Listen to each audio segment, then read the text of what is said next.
If you want to win more fights and hit Unreal in Fortnite Chapter 5, you clicked on the right video. In this video, I'm going to be VOD reviewing and going over a few fights that I took and what I did right and what I did wrong. Some of these clips was taken from my Twitch, so link in the description, go follow that. But if this video does help you out and you do end up hitting Unreal, then make sure you drop a like and subscribe. I've been dropping a lot of these tips and trick videos and you guys have been blowing them up, so thank you so much. But without further ado, let's get right into the video. So before we get into the VOD reviewing, there is a few things that I need to go over first. And one of those things is your drop spot. Your drop spot matters so much, especially in the new season with the medallions and the vaults and all the NPCs that come with the different POI. So if you don't know what this is Fortnite.gg, and this is a map of the whole map, and it shows everything like chest locations, the mob bench, weapon spawns, vending machines, and everything else like that. So if you're like me and you want to get high kill games and rank up and still get the medallion, and the medallion is this thing that the NPC drops and it gives you 50 shield per medallion. The medallion shows you where you are on the map, if you don't know what it is. But if you want to get the medallion, you don't need to be landing in the POIs that have the medallion, because there's not going to be a whole lot of loot and a whole lot of houses for you to drop in because the place is going to be so populated. And I think, me personally, that some of the terrain in these POIs are very rough to navigate. So let's take Reckless Railways for example. This is where the vault and all the NPCs are. So obviously you don't want to be landing on this house because there's going to be a bunch of NPCs and bots shooting at you and you're just going to die off spawn. So what I did the few times that I did land this place is that I would land over here because there's shield barrels and there's a lot more loot over here. So if we look at this, these are all the potential chest spawns that can spawn at this POI. These are not all guaranteed because there's not 100% chest spawn in the game anymore. So over here, out of 3 houses, there's only 7 chests that you can loot, and over here there's 9 chests that you can loot. So for me, landing over here was just a better option. And there's shield over here. You see this big long building that's taking up most of the POI? It barely has any loot in it. So people are gonna have the same mentality as you, and they're gonna know that over here there's more chest spawns, so obviously they're gonna land over here. So that's what makes this over here so much more populated. That's why you don't want to land over here, but you still want to get the medallion and get the mythic that comes out of this POI. So that's why I land over here. This has been my solo drop and my solo rotation for this season. For a solo, there's a good amount of chests over here and there's a lot of shield. And there's also an NPC that could spawn over here, but he doesn't give anything good, so he's not important. But this place gives good loot, good shield, good mats. There's a lot of brick and wood and metal over here. You can farm this metal fencing, and there's a lot of brick and trees over here. So I've absolutely mastered a drop for this place. So I would land up here, get these barrels, come over here, get these barrels, then I would loot the NPC, then I would run down here, get all these chests and start farming all the metal gates around this POI.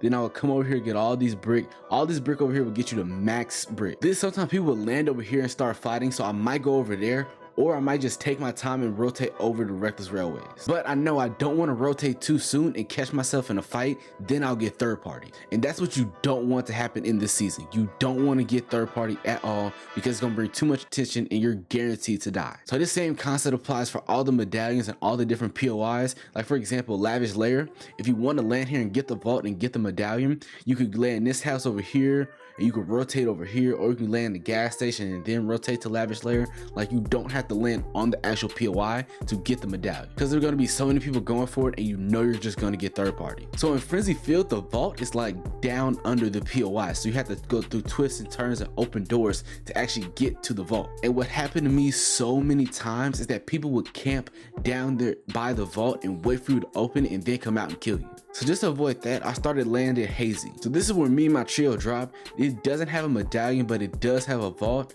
I would land in this house. There's a lot of shield that can spawn here, especially when the drones, this place is lit gold, the drones give you a lot of shield. So we would loot this place, get mats and get shield. It's really easy to navigate, and we would normally clean up everybody that lands here. Then we rotate over to this little house down here, then go down into the railways, then rotate over to this house which has more shield barrels, and then we rotate over to fencing, because by that time everybody will be done fighting and the vault should be open. So using this concept, when you pick your drop spot, you will start winning a lot of more fights and you will start winning off spawn fights. And when you win off spawn fights, that means you'll make it to the late game, and that's where you can rank up more. Ranking up goes based off your overall stats. So by you capturing the little storm thing that pops up, you know the storm thing, we have to kill the NPC and then you can see the different zones. By doing that, that will also give you a percent to rank up. Even doing the small things like the rank quest or capturing the island can guarantee you go up by 1 or 2%. So you don't always have to go for high kill games, or you don't always have to play it safe and play for placement. You can do a bunch of small things to guarantee that you rank up. Now let's VOD review a few of these clips. So one of the 2 big factors in this video is going to be piece control and aim, because you can't win fights if you don't have those 2 things.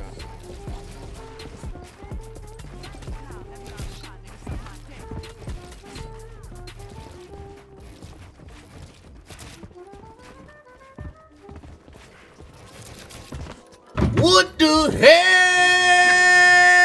Like right here, you can see I was going absolutely crazy, and then I missed the shot. I had good piece control and everything, I just missed the shot. That's what I mean by you have to have a good aim. Luckily, he absolutely missed too. Oh my God. And then right here, doing this edit down and going for the piece control wasn't the smartest move, because any good player would have just shot me and one-pumped me, then I would have been dead.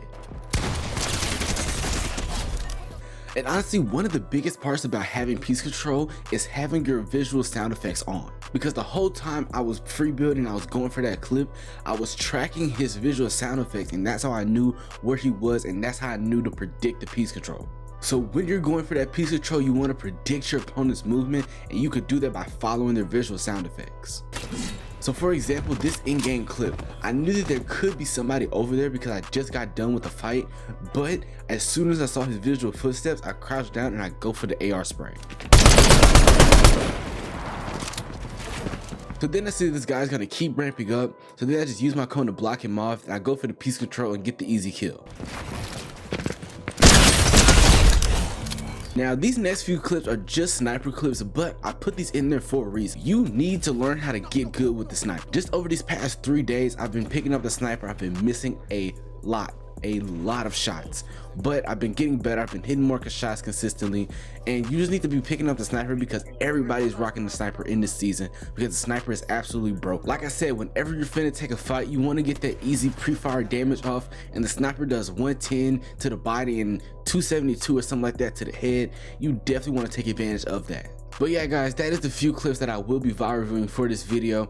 Hope you boys did enjoy. Make sure you like, comment, and subscribe. Follow the Twitch, link in the description. But it's Winter, I'm out. Peace.